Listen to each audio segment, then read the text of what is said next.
Well, hello there, folks. Imagine we're all gathered in a sunlit lecture hall at Caltech back in the late 1950s with the chalk dust floating in the air and that fresh post-war buzz still hanging around. Outside, the freeways are humming with new cars, and everyone's talking about those shiny black and white televisions, bringing the world right into your living room. It's a time when science feels like it's exploding, atomic energy, rockets heading to the moon someday, and everyday wonders like the glass in your window that lets you see the blue sky without a hitch. Today, I want to take you on a little journey into why that glass is so clear, so transparent, in a way that might just turn some of your ideas upside down. We'll poke around the edges of physics and some math ideas that sound fancy but are really just tools to understand nature's tricks. No need for heavy textbooks. I'll keep it simple, like chatting over coffee in the faculty lounge. There's this notion that glass isn't quite solid like you think, that it's actually a kind of super slow liquid flowing ever so gently over the years, like honey dripping on a cold day. Picture those ancient church windows from Europe, the ones with the colorful stained glass that have been standing for centuries. Some say the bottom panes are thicker because the glass has sagged downward, inch by inch through time. It's a charming idea, isn't it? It makes you wonder if the window in your kitchen is secretly reshaping itself while you sleep. Back in those days, after the war, we were all fascinated by things that seemed solid but might not be. Think of the way plastics were popping up everywhere, molding into shapes we never dreamed of. But hold on a minute. Is that really true? Let's think this through step by step, the way I'd approach it in class. First off, glass is made by heating sand, mostly silicon dioxide, the stuff beaches are full of, until it melts into a gooey liquid, then cooling it quickly so it doesn't form neat crystals like ice or metal. When it cools, it freezes into this jumbled, tangled network of atoms, without the orderly rows you'd see in a true crystal. It's amorphous, they call it, meaning without shape, like a snapshot of chaos caught in place. Now, does that mean it's flowing? Well, experiments from the 60s and 70s done with careful measurements using tools we had back then like precise scales and microscopes showed that no, it doesn't flow at room temperature. The rate of any movement in the atoms is so incredibly slow that even over 1,000 years it wouldn't amount to a hair's breadth. Those old windows, turns out the glass makers in medieval times just poured it unevenly onto the frames, letting gravity make the bottoms a bit thicker during the process. It's not flow, it's just how they built it. Because if we get this wrong, we're building our understanding on shaky ground, like assuming the Earth is flat because it looks that way from your backyard. In science, especially in physics, we love to shatter those everyday assumptions to see what's really underneath. And speaking of shattering, that brings us to the heart of it. Why does glass let light through so easily? Why isn't it opaque, blocking the view like a wooden door, or reflective like a mirror? In the 1950s, when we were wiring up the first transistors for radios and computers, glass was everywhere, in vacuum tubes, in eyeglasses, in the windshields of those finned Cadillacs, cruising the highways. It was a symbol of clarity in a world that sometimes felt foggy with all the changes. But clarity isn't magic, it's physics at work. To get why light passes through, we need to talk about what light is. Now don't worry, I'm not going to drown you in details, but let's picture light as something familiar from that era. Think of the radio waves crackling through the air, carrying your favorite big band tunes from station to station. Light is part of the same family, electromagnetic waves, rippling energy that travels at a blistering speed, about 86,000 miles per second in empty space. When these waves hit something, they can bounce back like a ball off a wall or get absorbed, turning into heat, or pass right through. For glass to be transparent, most of those waves in the visible range, the colors we see from red to violet, have to pass through with minimal Here's where it gets interesting. When light enters glass, it doesn't just barrel straight ahead, it slows down a bit and bends. That's refraction, the trick that makes a straw in a glass of water look bent or lets you focus sunlight with a lens. Why does it bend? Imagine driving a car from smooth pavement onto a gravel road. If your front wheels hit the gravel first, the car veers sideways because that side slows down more. Light waves do something similar. Each part of the wavefront hits the glass and slows, causing the whole thing to tilt. In empty space, light's speed is constant, but in glass, the atoms get in the way just enough to drag it down to about 2/3 of that speed. It's not stopping, it's just navigating a denser crowd. To understand this slowing without getting too tangled, let's borrow a simple idea from math, waves and how they wiggle. Picture drawing a wavy line on a piece of paper, up and down like the hills of the California coast. That's a basic wave, and math helps us describe how it moves from one point to another.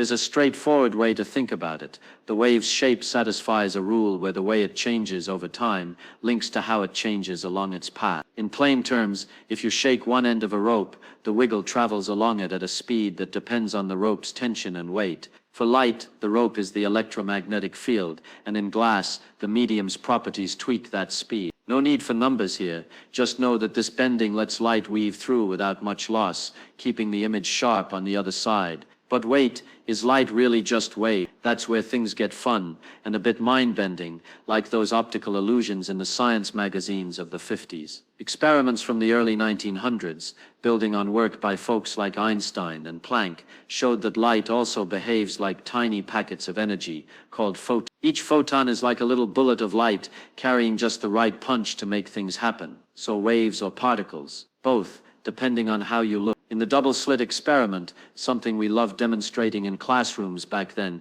you shine light through two narrow openings in a barrier like peeking through half-closed blind. On a screen behind, you don't just get two bright lines, you get a pattern of bright and dark bands, interference, as if the light waves from each slit are adding up or canceling each other out. That's pure wave behavior. But if you fire the light in dribs and drabs, one photon at a time, those same bands build up over time, as if each photon is interfering with itself, choosing paths through both slits at once. It's probabilistic, like rolling dice where the odds favor certain outcomes. This duality is key to transparency. In glass, those photons are zipping through a maze of atoms, silicon and oxygen, mostly, linked in a random web. If the photons bumped into electrons in those atoms too roughly, they'd get scattered or absorbed, making the glass milky or dark. But in clear glass, the setup is just right. The energy of visible photons doesn't match the levels where electrons can jump and grab it. It's like trying to tune your radio to a station that's not broadcasting on that frequency.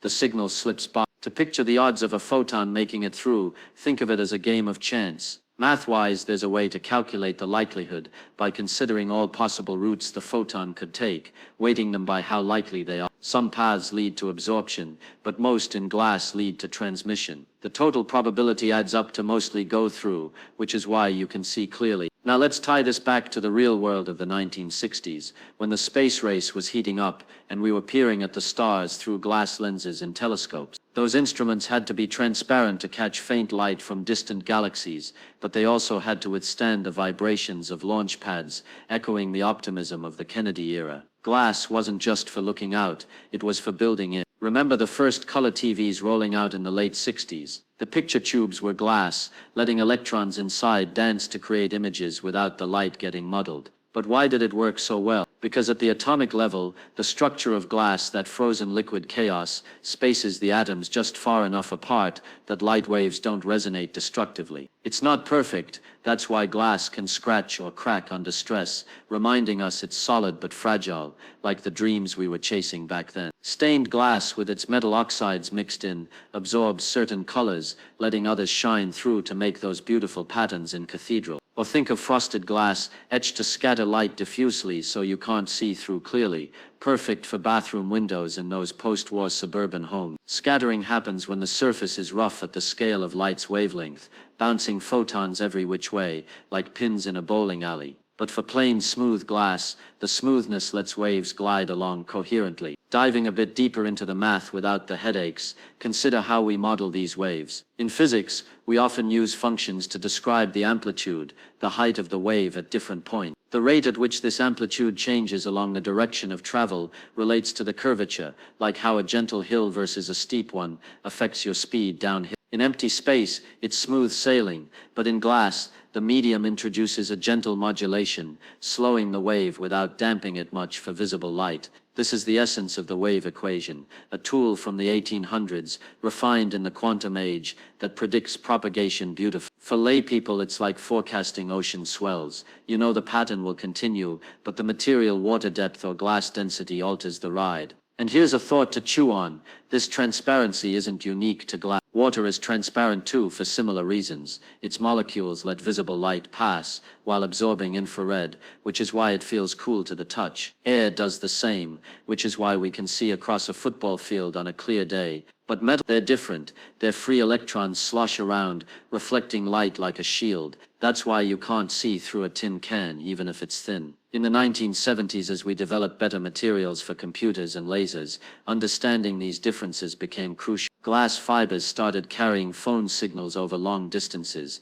a far cry from the party line telephones of the 50s. We've debunked that old flow idea, explored light as waves and particles, and seen how glass's atomic jumble allows photons to slip through with high probability. But there's more to it, deeper layers involving how electrons and light truly interact, paths that light might take that we haven't fully mapped yet. In those post-war years, we were unraveling quantum electrodynamics, the rules governing these dances, and it promised to explain not just glass, but everything from rainbows to radar. It's exciting, isn't it? The universe isn't hiding secrets to be mean, it's inviting us to discover them. As we wrap up this first part, think about the glass in your car's windshield as you drive home tonight, assuming it's one of those balmy evenings in Southern California. It lets you see the road ahead clearly, safely, thanks to these subtle physics at play. But what if I told you the full story involves light exploring every possible route, canceling out the impossible ones? That's the quantum twist we'll tackle next time, when we really shatter those assumptions. Until then, keep your eyes open to the wonders around you.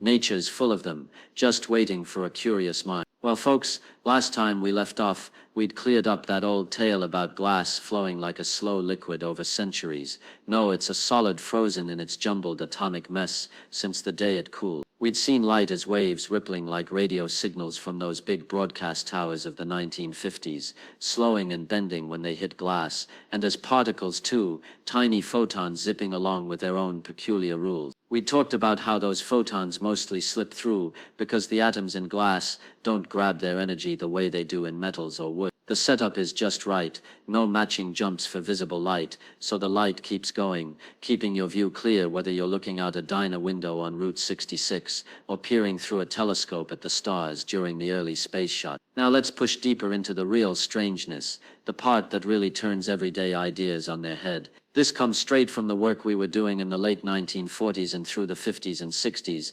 sorting out how light and matter truly talk to each other. It's called quantum electrodynamics, or QED for short, the full theory of photons and electrons dancing together. Back then, with the war behind us and new tools like better accelerators humming at places like Caltech, we finally had a way to calculate these things precisely, and the answers were wild. Imagine a single photon heading toward a sheet of glass, say from a flashlight bulb in one of those old desk lamps. In the everyday view, it either bounces off the front surface a little, or goes straight through, but that's too simple. The photon doesn't pick one path and stick to it like a marble rolling down a track. Instead, it explores every possible route from start to finish, all at once. Some paths zigzag wildly, others loop around, but most cancel each other out through interference, leaving only the ones that add up constructively, the sensible, straightish ones we actually see. To picture this, think of each possible path as contributing a little arrow, like a tiny vector on graph paper. The length of the arrow shows how likely that path is,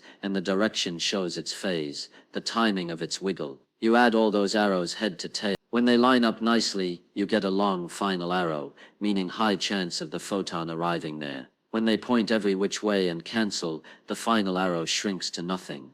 No arrival. That's how nature decides what happens, not by picking one path, but by summing the contributions from every conceivable way the photon could go. For glass, when the photon approaches the front surface, some paths reflect right away, others dive in, bounce around inside by interacting with the electrons, and come out the back. Even inside the glass, the photon isn't traveling a single straight line, it's probing all sorts of detours. But because the atoms are arranged in that random but dense network, the paths that scatter wildly interfere destructively. They cancel. The paths that keep going forward with only tiny deviations add up.